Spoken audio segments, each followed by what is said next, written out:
अभ्यास 12H। आज हम अभ्यास 12H के प्रश्नों को हल करेंगे। ये जो प्रश्न है वो लाभ और हानि पर आधारित है। तो हम जानेंगे कि वस्तुओं का क्रय मूल्य क्या कहलाता है, विक्रय मूल्य क्या कहलाता है, हमें लाभ कैसे होता है और हानि कैसे होती है। तो आइए हल करते हैं अभ्यास 12H के प्रश्नों को। क्रय मूल्य किसे कहते हैं आइए जानते हैं। तो कोई वस्तु जितने में खरीदी जाती है वह वस्तु का क्रय मूल्य कहलाता है। जैसे मान लो हमने कोई वस्तु 50 रुपए में खरीदी, तो जो रुपए 50 होगा वो हमारा क्रय मूल्य हो जाएगा। फिर विक्रय मूल्य, जितने में कोई वस्तु बेची जाती है वह उस वस्तु का विक्रय मूल्य कहलाता है।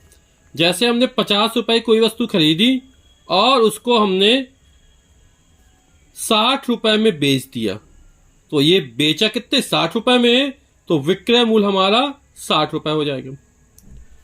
अब लाभ, जब हमारा क्रय मूल्य का मान कम होता है विक्रय मूल्य ज्यादा होता है, यानी हमने 50 में खरीदी 60 में बेची तो हमें फायदा हो गया, यानी वही लाभ कहलाता है। तो लाभ निकालेंगे कैसे? लाभ बराबर होता है विक्रय मूल्य, क्योंकि विक्रय मूल्य ज्यादा होता है और क्रय मूल्य कम होता है, तो लाभ बराबर होता है विक्रय मूल्य माइनस क्रय मूल्य। जब विक्रय मूल्य में से क्रय मूल्य घटा देते हैं तब हमें लाभ निकल आता है, प्रॉफिट निकल आता है। हानि, जैसे मान लो हमारा क्रय मूल्य जो है वो 70 रुपए है, लेकिन हमें वस्तु 60 रुपए की बेचनी पड़ी। हमने खरीदा 70 की लेकिन बेची 60 की।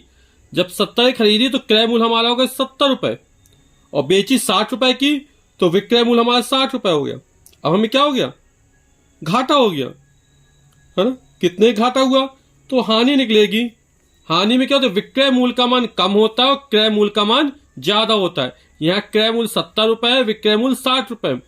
तब हम हानि निकालने के लिए क्रय मूल्य में से विक्रय मूल्य को घटाएंगे, यानी हानि बराबर हो जाएगी क्रय मूल्य माइनस विक्रय मूल्य। क्योंकि हानि में क्या होता है? क्रय मूल्य अधिक होता है विक्रय मूल्य से।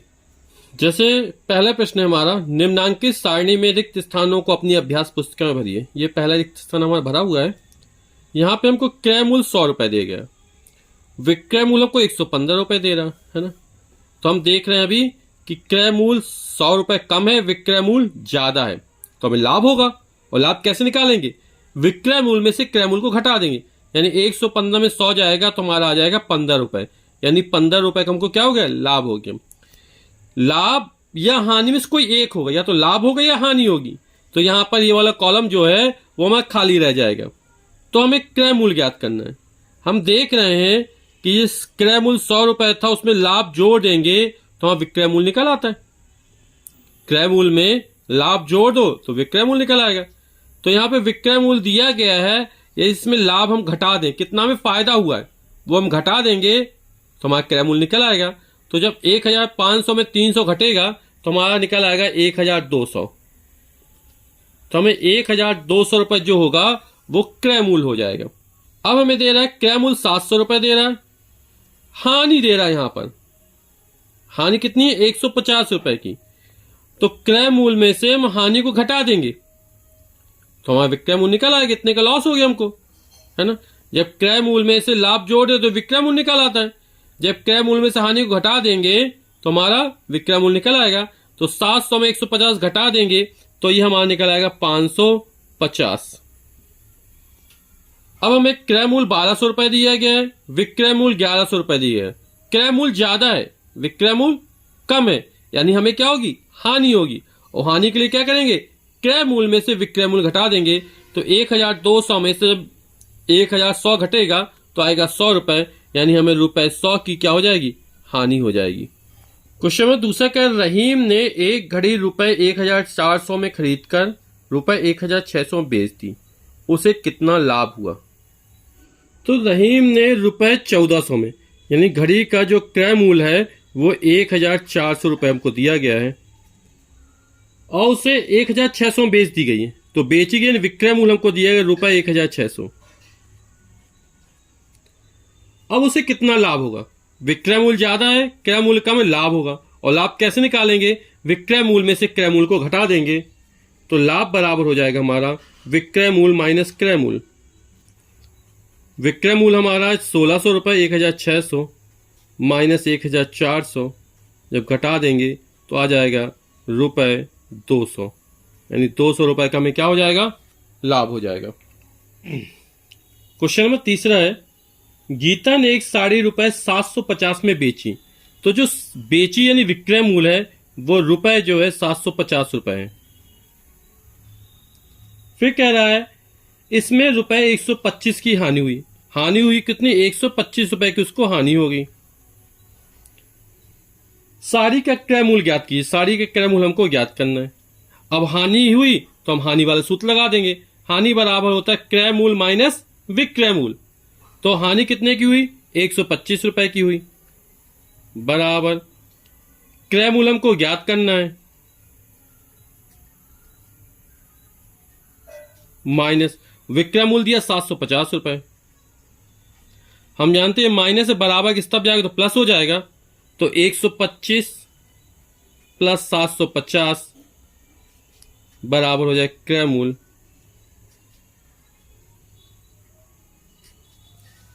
एक 125 750 जोड़ देंगे तो हो जाएगा 5 5 और 2 7 7 और 1 875 रुपए।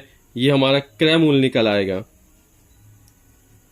ये इस तरफ जाएगा तो माइनस हो जाएगा, ये इस तरफ जाएगा तो माइनस हो जाएगा, माइनस माइनस कैंसिल हो जाएगा, तो हम लिख सकते हैं क्रय मूल बराबर रुपए 875। यही हमारा आंसर हो जाएगा। अगले सवाल में कह रहा है एक किसान ने एक गाय रुपए 13,000 में खरीदी, तो जो गाय का क्रय मूल है वो 13,000 रुपए है और उसे रुपए 2,500 की हानि उठाकर बेच दिया, तो उसे हानि कितनी की हो रही? रुपए 2,500 की हानि हो रही है। किसान ने गाय कितने रुपए में बेची? तो गाय का बेचा गया मूल्य यानी विक्रय मूल हमें ज्ञात करना है। तो जब हमें पता है हानि होती है तो हानि का सूत्र लगा देंगे। हानि में क्या होता है? क्रय मूल का मान ज्यादा होता है, विक्रय मूल का मान कम होता है, तो हानि बराबर हो जाएगा क्रय मूल माइनस विक्रय मूल। अब जैसे विक्रय मूल ज्ञात करना है तो विक्रय मूल का पक्षांतर कर देंगे, हानि को उस तरफ ले जाएंगे तो हो जाएगा विक्रय मूल बराबर हो जाएगा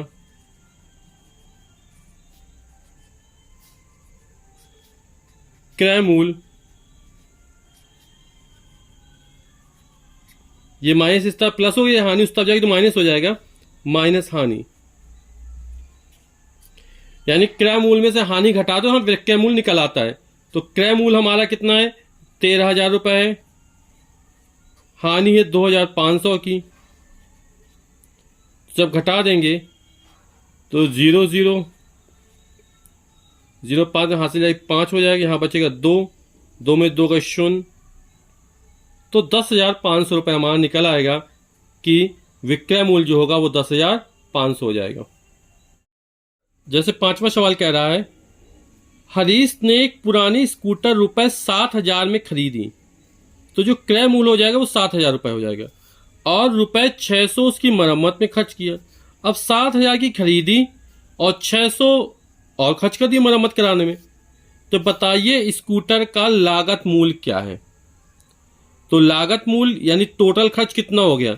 7,000 की खरीदी और उसमें मरम्मत पे 600 रुपए खर्च कर दिए, तो जो लागत मूल हो जाएगा वो क्रय मूल हो जाएगा प्लस मरम्मत में खर्च हो जाएगी। तो लागत मूल बराबर हो जाएगा क्रय मूल 7,000 रुपए प्लस मरम्मत में खर्च 600 रुपए है। इन दोनों को जोड़ देंगे तो 7,600 जो रुपए हो जाएगा वो हमारा लागत मूल निकल आएगा। तो लागत मूल निकालेंगे कैसे? 7,000 रुपए पुरानी स्कूटर क्रय मूल है, उसमें मरम्मत में खर्च जोड़ देंगे तो हमारा 7,600 रुपए निकल आएगा। क्वेश्चन में छठवां कह रहा है डेविड ने एक मकान रुपए 48,000 में खरीदा। मकान का क्रय मूल 48,000 हो गया। उसने उसकी रंगाई पोताई और साज सज्जा में रुपए 2,000 खर्च किए। अब 48,000 में खरीदा है और 2,000 और खर्च हो गए, तो यानी कितना खर्च हो जाएगा? टोटल 50,000 हो जाएगा। यानी अब जो मकान का लागत मूल होगा, क्रय मूल तो 48,000 रुपए है, साज सज्जा में 2,000 खर्च किए, तो लागत मूल्य हो जाएगा 48,000 में 2,000 जोड़े 50,000 हो जाएगा। उसने उस मकान को रुपए 55,000 में बेच दिया। बताइए उसे कितने लाभ हुआ। तो लाभ बराबर हो जाएगा विक्रय मूल्य माइनस लागत मूल्य, क्योंकि यहां पर दोनों खर्च हुए हैं। तो हमारा लाभ बराबर क्या हो जाएगा? तो लाभ बराबर विक्रय मूल्य माइनस लागत मूल्य। विक्रय मूल्य हमारा रुपए है 55,000 माइनस लागत मूल्य है रुपए 50,000, घटा देंगे तो रुपए 5,000 जो होगा वो हमारा लाभ हो जाएगा।